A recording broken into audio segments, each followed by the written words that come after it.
Hello, Hello, how are you? I'm good. What about you? What's your name? I'm good. I'm Alicia. What's your name?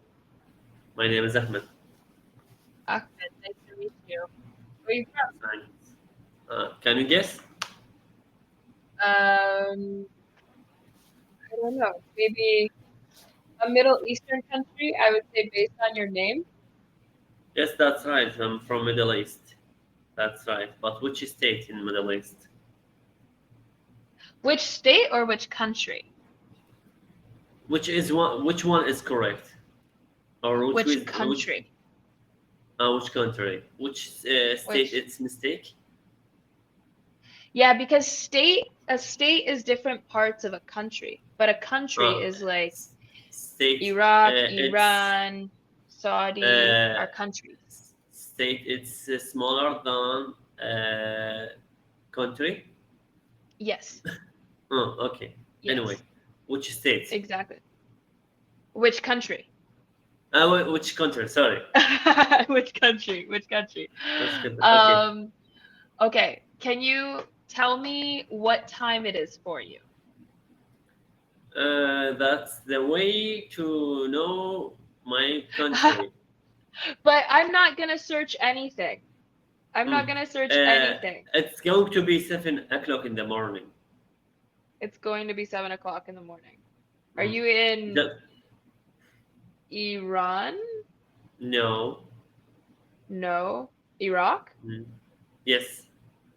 Oh, I'm getting really good at this time zone thing. Uh, Thanks. I'm getting good at Uh, this time zone thing. okay. Where are you from? I am from Canada, but I live in Guatemala. Hmm. Welcome to you. Pardon? Welcome to you. Thank you. And have you heard of Guatemala before? Yes, Guatemala. It's island between the Canada and the USA, maybe. No, good try. Guatemala is so if you imagine like Canada, the United States, Mexico, then there's a Hmm. small country called Guatemala Hmm. in Central Okay. America. Uh, Yeah. okay. How long have you been living in Guatemala? I have been living in Guatemala for close to 5 years. Yeah. It's been a long time. Five Yeah. years? Yeah. Wow. Yeah. Okay. It's been a long time. Uh, okay. Miss Ashley, are you tutor or just native speaker? I'm actually a certified teacher. I studied Hmm. linguistics in university. And Oh, that's what I look for. That's what I look uh-huh. for. I get it. Congratulations. Thank you. Linguistics. Yeah. Let me deep in this subject. I'm English teacher. I'm from Iraq, and I teach English for grammar school. I look for. I want to improve my English language, like native Uh-huh. speaker. Is there hmm steps or real plan to learn that? So, two responses. One, I think that Mm. it's interesting, and I also appreciate and respect that you asked me if I'm just a native speaker or a real teacher, Mm. Yes. because I recognize that on the Cambly platform, there are many people that are just native speakers. And for Mm. me, I own a business, a language business, and Cambly is like a part-time job for me. And so Mm. very often I get, are you a native speaker or a teacher? And I think that understanding Is linguistics and that having is majored that it, common question? Is that common question on Cambly? I would say you're probably like the eighth or ninth person to ask me that. Mm. And I think Okay. it always comes from people exactly like you. People that are teaching English in another country ask that question specifically. Sometimes to Um, ask about the language. Sorry to cut you off. that's okay. Continue. Sometimes to look for about the grammar and the language. The native speaker doesn't know this so many answers for No, these jobs, every no. except the tutor and linguistics. Yeah. Yeah. Like if you Mm, like if I ask my sister or my mm, mom or my friends, "Hey, what's the difference between a gerund and an infinitive?" They'd be like, "What's a gerund?" Or if I say, "Can you explain the present perfect progressive tense?" They'd be like, mm. "What is Uh, that?" You know? yes, yes. Let me ask you about the. Do you know the website to give me a definition for gerund, verb, subject, auxiliary verb, main verbs, preposition? I need to know the definitions. It's real important for me. Could you Mm, help me? okay. So yeah, but I'm sure you know this about Cambly Mm, already, but our messages in our video call stays in the video call. And then our messages outside of class stay outside of class. So after mm, class, I will send you some resources for grammar. And also, I'm going to send you a resource that has limitless, literally limitless free interactive worksheets mm, that will help you a lot where you can type gerund and it will give you 200 different interactive worksheets to practice gerunds, for example. So after class, I will send you those resources so you can refer back to them anytime you please. mm. And going back to your question that you had initially asked me about what are the specific steps for learning a language. Yes. Um, so in linguistics, there's a few different primary steps for the human brain because linguistics and language acquisition, you have to consider psychology, biology, and culture, right? And what do all three of these things have in common is immersion. You learn psychological habits from immersion. You learn many biological functions from immersion. You also learn culture from immersion.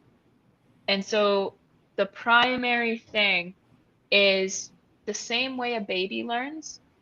You know, a baby isn't sitting there reading a big textbook, learning their native language, right? A Uh, baby is I always think exposed.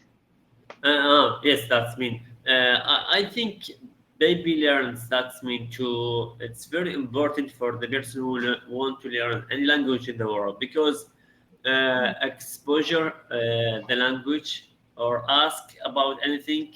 That's mean to know everything surrounding yeah, you. Sometimes to ask, um, mom, what's this? What can you call this in English? Dad, what can you call this in English? yeah, So I always should ask about everything. yeah. Let me ask you about the Oxford University classified the 8,000 words, 8,000 words, and divided to A1, Yeah. A2, B1, B2, C1. Do you think these words useful for the person who want to develop your English to use these words and put it in sentences and always to listen and read? That's actually a really, really good question. And I Mm, also saw this from Oxford. And I would say beyond the upper basic level, beyond the A2 level, I would say this is subjective. I would say for A1, A2, it's uh, objective. Yes, it's relevant. I would say beyond A1, A2, maybe B1, possibly halfway through B1. I would say it's subjective based on your country, your culture, and your plans and goals with English, right? Because, for mm. example, Yes. Go let's ahead. say, let's say, a B1 level word such as flight. So flight is the past participle for fly. Normally, you learn past participles in the early B1 level, right? And so flight, this is a common word. many people will use this word. Use it. Yes, But I then know. there are also B1 level words that might not be relevant to people's lives. And so I think when we're going up to the B2 level on your way there, it's important to consider what is relevant to you, your goals, and the people that you anticipate your interaction with. Then at the B2 level, I think is where you should learn everything and everything. But before the B2 level, I think you should focus on things that are relevant to yourself. And do not create bad habits. That's a big one. Not creating bad habits with grammar, pronunciation, you know? Because when you make a bad habit at A2 and you're But trying to fix it in B2, sometimes that's to hard. mm, sometimes, but it's grammar need to correct the structure of the sentence that I learned. What do you mean? Uh, uh, we need to learn some grammars because to need to how Uh-huh. to say this sentences and to correct the sentences, the structure of the sentences. So sometimes to the learners when to make sentence make mistakes with the auxiliary verb, main verbs, complete subject. That's mean to learn some grammar. That's mean to correct your sentences. So like that's up to you do you mean like that's up to you as a teacher or as an individual Yes, to correct people's sentences? as a teacher, as a teacher. Yeah, as a Mm, teacher. And mm. I think that as a teacher, it's really important. And I think, I don't know how the education system is in your country, but in many About countries, a lot of which? people focus. Yes, go ahead. Yeah, so the direction that I'm going with this is many education systems in many countries, they do not put a primary focus on speaking. And if we speak about the biology of the human brain, speaking Mm. is the biggest part of understanding. We can read something, we can study something, etc. But when we actually say it, that's when our brain connects neurons that helps this topic stay in our brain. And so I Okay. think as a How teacher, much? it's important to encourage speaking. Hmm. How much time does it take you to learn English? Mm, good question. How many hours are you studying per week? 2 hours or 1 hours in every day. 2 hours or 1 hour every day? And how much of this time is speaking and how much of it is grammar, reading, Speaking, it's writing? speaking. It's very short time. Sometimes to Mm, speak 20 minutes or 15 minutes, or sometimes to speak 30 minutes. That's mean the time. This time mm, for the speaking. Grammar. Sometimes you read the grammars on grammar and news for Cambridge. These books. It's really interesting. That's mm, me to explain everything. mm. I would say, Mm. to be completely honest with you, um, maybe this is a hard thing to hear, but if you're speaking 15, 20 minutes a day, and then you're spending, 30, 40 minutes listening, reading, writing, etc., it's probably going to take you 4 to 5 years to learn English. That's Yeah. terrible. That's that's the average. Yeah, that's the average. Okay, That's the the average. average. If you Our want to, time, yeah, I I'm know just going to that. point this out. I Okay, will still be online. If you want to call me back, you can. okay, okay. But continue your Uh, point. which level am I? I speak with you 14 minutes or 15 minutes. Which level are you right now? Yeah, yes, I would say probably a B2 because there were still a few small grammar mistakes that I had noticed, and I as know well that. a small falter on Uh, even pronunciation. the But you're native close. speaker make mistakes. Even the native speaker make